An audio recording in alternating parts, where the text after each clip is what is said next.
వామ్మో, టైం అయిపోయింది, తొందరగా వీడియో అప్లోడ్ చేయాలి. ఈ వీడియో అన్న వైరల్ అయితే నాకు అదే చాలు. అమ్మయ్యా, అప్లోడ్ అయిపోయింది, వెళ్దాం పద. అవును, వీడియో అప్లోడ్ చేసి 2 అవర్స్ అయింది. ఒకసారి వ్యూస్ చూద్దాం.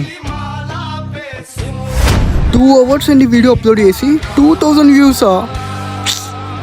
నేను ఎంత కష్టపడి వీడియోస్ తీసినా నాకు ఫలితం అంటూ దొరకట్లేదే. ఏమైంది వీడికి అలా ఉన్నాడు? రేయ్, ఏమైందిరా, ఎందుకు అలా ఉన్నావు?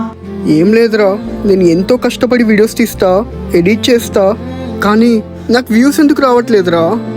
అందుకే వీడియోసే వదిలేద్దాం అనుకుంటున్నారా. రేయ్, నీకేమైనా పిచ్చా?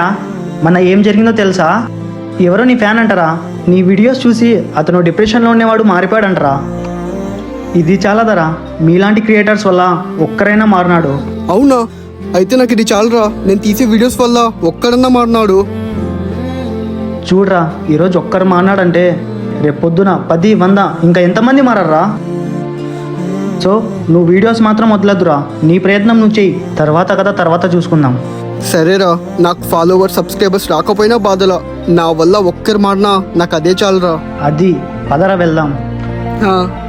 ప్రతి ఒక్క క్రియేటర్ ఇలాగే ఆలోచిస్తాడు darlings. Please support to creators.